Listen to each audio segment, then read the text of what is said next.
Welcome back to another episode of Harmonious at Lunch, the show that fuels your business success. I'm Brandon Gano, your host and guide through the world of harmonious business growth. Today, we're unlocking powerful strategies with industry experts to help your business thrive. If you're a business owner, entrepreneur, or executive, you are in the right place. Join me and our incredible guests today on the journey to clarity, growth, and success. It is time to revolutionize your approach to business. Let's dive in with another episode of Harmonious at Lunch. Welcome back into some more bite-sized business advice. And today's episode, I think you're going to like this one a lot. Did you know 92% of business owners can uncover more profit in their business today, and 64% of all stats are made up? I'll let you figure out which one of those was made up, but both of them. But no, seriously, all small business owners, I would assume, have the ability to make more money doing what they're already doing. And this is a fascinating topic. I have a very special guest, Carden. Welcome to the show, and thank you for being here. Hello, Brandon. Thanks so much. I'm excited to be here and share. Thanks for having me. I'm so excited to dive in. What do you think about the made-up stat of 92%, though? I mean, that kind of seems right if you think about it. I actually think it's probably higher than that. I have yet to find a business that couldn't increase their profitability yet, and I've been doing this 15 years. 100% of small business. I like it. I would say there are always things. No business is perfect, which means there's always room for optimization and maximizing what you're doing. 100%. Yeah, I think those are two separate conversations too, because when we think about, optimizing efficiency, of course, there are things we can do there, but I think you're talking about an even simpler way to uncover more profit in your business. And it doesn't involve any of that. So tell me from your experience, what are some of these quicker ways to uncover profits in our business for what we're already doing? Yeah. Oh gosh, there's so many ways. So one of the things that I see people leaving a lot of money on the table in their business because they are often giving away a lot of things that they could be charging for. So if you think about, maybe you are a marketing agency, for example, and you give away strategy. That's something that is, you give away strategy so you can bring in a client, so you can get client acquisition. But the strategy is, quite honestly, the most valuable thing you are actually selling. They can go out and they can get other services. They can get marketing services. What they can't get from other people is your brilliance and your genius. And so you could be charging big dollars for that. Like, people will pay for that value. And I help people do this in their business. They're giving away all of that. And yet they could go out and be selling that for $50,000, $75,000. So that's one way that they could be leveraging what they're already doing and giving away and making more money. And it goes right to your bottom line. There's no cost typically to be able to do that. Yeah, right. You're already doing it. So it's just, it's added profit. The thing that comes up for me, though, I guess, Costco is the most famous example, right? I understand what the marketing agency is doing. They're giving you a sample so that you want to come in and buy the product. Costco does the same thing with their little crackers at the end of the aisle. Sure. And some people make full meals out of Saturday Costco trips. We know those people exist, but other people do go and actually buy the product. If not that one, there's the psychological principle of reciprocity. They don't buy that product, but they buy some other product because subconsciously they feel like they owe Costco that money. How do we balance those two principles with the charging for our services? Yeah, so I think what you're saying makes sense, right? You're talking about almost like a loss leader, or, a loss lead, some kind of lead generation system. I'm not really talking about that. I'm talking about, everybody's going to do a call with someone, probably, to onboard them and bring them in as a client. What I'm talking about, though, is they're interested in working with you, and now you're not charging for the whole strategic side of things. And this should actually be a really good story for you to really validate what I'm saying. I had a client, had a social media agency, and they were doing social media services and content creation and that kind of thing for a company. And she said, I know that I have so much more to offer, and I would like to add a consulting arm. She actually was a guest on her podcast, and that's how we met. And she said, I would like to add a consulting arm. And so we put together a consulting package for her. And when she went back to the client, someone she was already working with, making a few $1,000s a month, she showed them some gaps that they had. And she was also not able to get the best results for them because they were missing this piece, even though it wasn't really what she was doing it for free with them, but she wasn't selling it. So she went back and she made them this consulting offer for $50,000, and they said yes. And so that was 50 grand right there, that she actually, was like 52, that they said yes to. When she got in there, here was the great thing. She got in there and started working with them, and they said, we didn't even know you could do all this. And it turned into a $413,000 annual sale. So when you're giving away things because you think it's not that valuable, or it's just what we do, or we want to bring this person on as a client, you might be missing the bigger opportunity. And so but this has happened in many of my clients' businesses. They gave away the thing to try to get the client, and they didn't realize that the real money, the real value, even if they didn't bring that client on, the real value was their expertise. That's so interesting, because I would think in that scenario, most people would be of the mindset that, I'm doing this because I don't think about it. I'm already doing it. It's easy for me. And Mm-hmm. if I charge my clients more, maybe they'll walk away. It sounds like that's not often the case. It's seen as an added value to the client because they're paying Yes. for it. Is that true? 100%. And actually, they will view you as more of an expert if you're Mhm. charging for things that you have built brilliance around. People take for granted all the years of experience and expertise and knowledge and skills that they built up. And so they look at that and say, well, it's just part of what we do. But to the client, that's really where the gold is. It's not about the stuff you're doing for them. It's not about building the funnel or putting in, the right marketing, whatever. And that's just an example, right? It's not about the stuff you're doing with them. Where the real value comes from, the real expertise, is all of that knowledge and experience and brilliance that you have spent a long time building up. That's what they're not getting out there in the marketplace.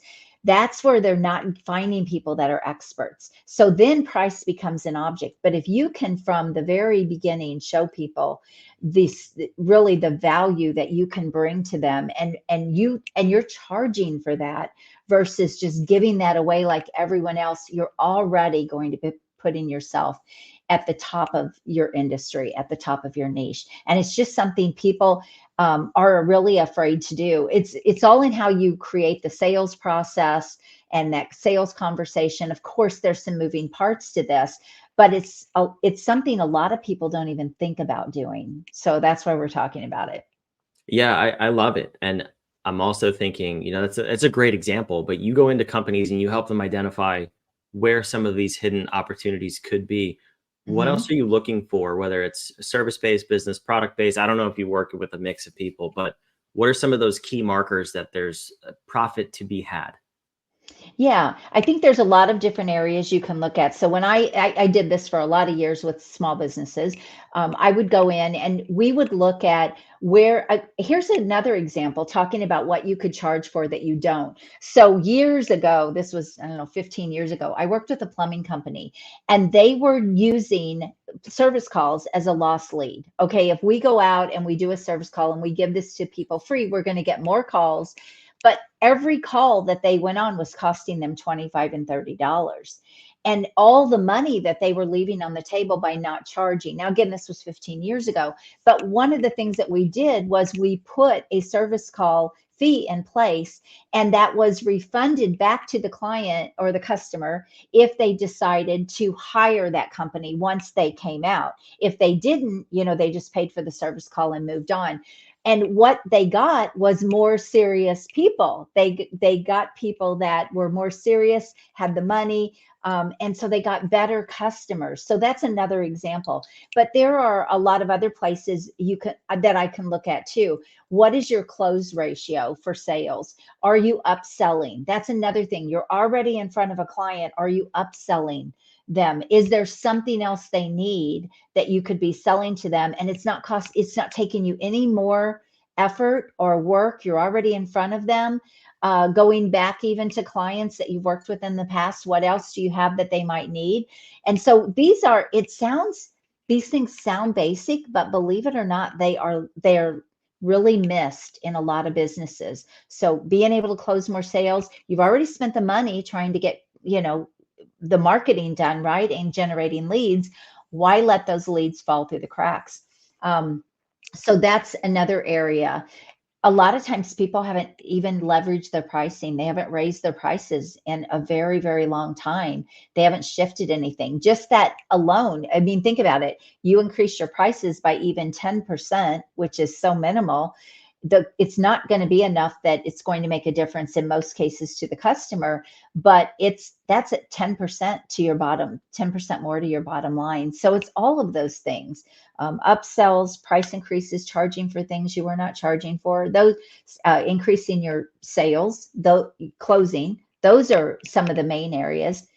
And then also your marketing. Can you get a better ROI on your marketing? Can you do a better job in your marketing so you're not burning up as much money or spending as much money? So those are 5 areas right there that any business can look at and say, where can we do a better job here?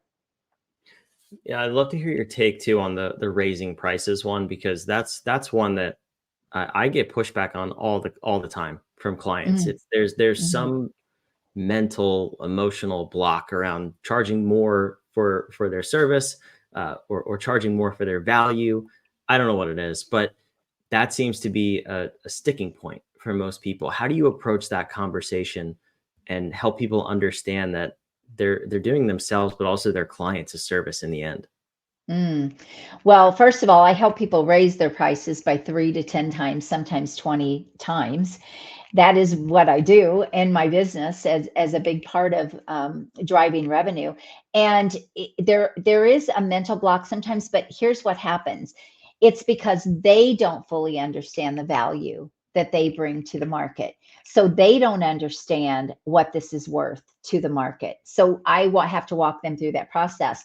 The second piece of that is if they've had pushback on their pricing before, or they feel like they would lose clients, they're going after the wrong people. And this is not maybe for someone new, but if you have expertise, if you really know what you deliver, you know the results that you can get people, and you truly are good at what you do, you should be charging more than everyone else. A lot of people they'll look around at the market and they say, well, this is what everybody's charging, so this is what I'm going to charge. Why not play out of the shark infested waters and be in the blue ocean and go after the top 20% or 30% of a market and a niche? And that alone you can raise your prices. If you are getting pushback, you don't have strong marketing, you don't have strong positioning, your offers are not dialed in. These are all areas that can be fixed. But then the other piece of it is sometimes they just don't really understand the market.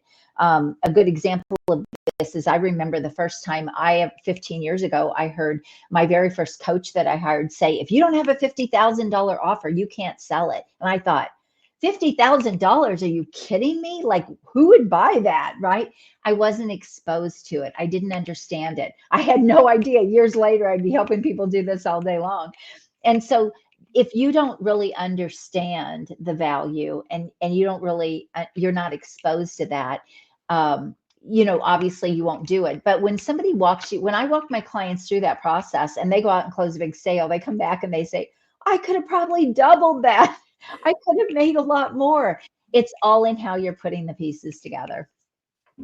Yeah, that's so funny too, because it's so obvious, right? If you don't have a product for sale, no one can buy it. Like, duh, of course. Mhm. But we don't think about that. I love the blue ocean analogy too, and I'm also thinking, is it enough to put yourself in a blue ocean if, for example, so on this show, a lot of people come on, and almost 300 at this point, and they have a book, they have a diagnostic, a quiz, a PDF, an ebook, whatever it is. Is it blue ocean enough in context of this conversation to just be charging for that thing? We talked about before the marketing Mm, agency that gives away the strategy session. People do free strategy sessions on this show. Is mhm. that enough to even put yourself in a blue ocean? Or is there even, obviously there's more, but are you talking about even more? Yeah, I think it's even more. As far as like, a lead generation, giving away an ebook or giving away a training of some kind or whatever, that's one way, obviously, to generate leads. But again, let's just think about this for a minute, Brandon. People don't really value free so much. No. Let's just face it, they really don't. However, if you're going after, you really have to know how people will come to you, and it's not cookie cutter, right? A high level CEO is going to respond to something different. Like they're never going to buy a $7 book and go through a funnel and all that, right? They're not going to do that. Versus a coach is going to be looking for free stuff, and they're looking for ways to grow their business and do things like that. So there's not a one size fits all approach, but I think that you have to understand what is going to work in your market. And as far as the question that you had, is that enough? It's positioning. You really have to be positioned as premium. Here's a good metaphor that I use a lot. Are you the Lamborghini? If I say Lamborghini, Brandon, if you close your eyes and I said Lamborghini, what comes to your mind? Ooh, yeah. I mean, we know what comes to your mind, right? But Yep. if I say cheap used car, what comes, like, there's a visual, right? There's a It's a visual to different that. picture. Yeah. Yes, exactly. So when you are when you truly are good at what you do and you're wanting to play in that premium market, in that expert market, so to speak, you can't just be that person. You also have to look like you are that person.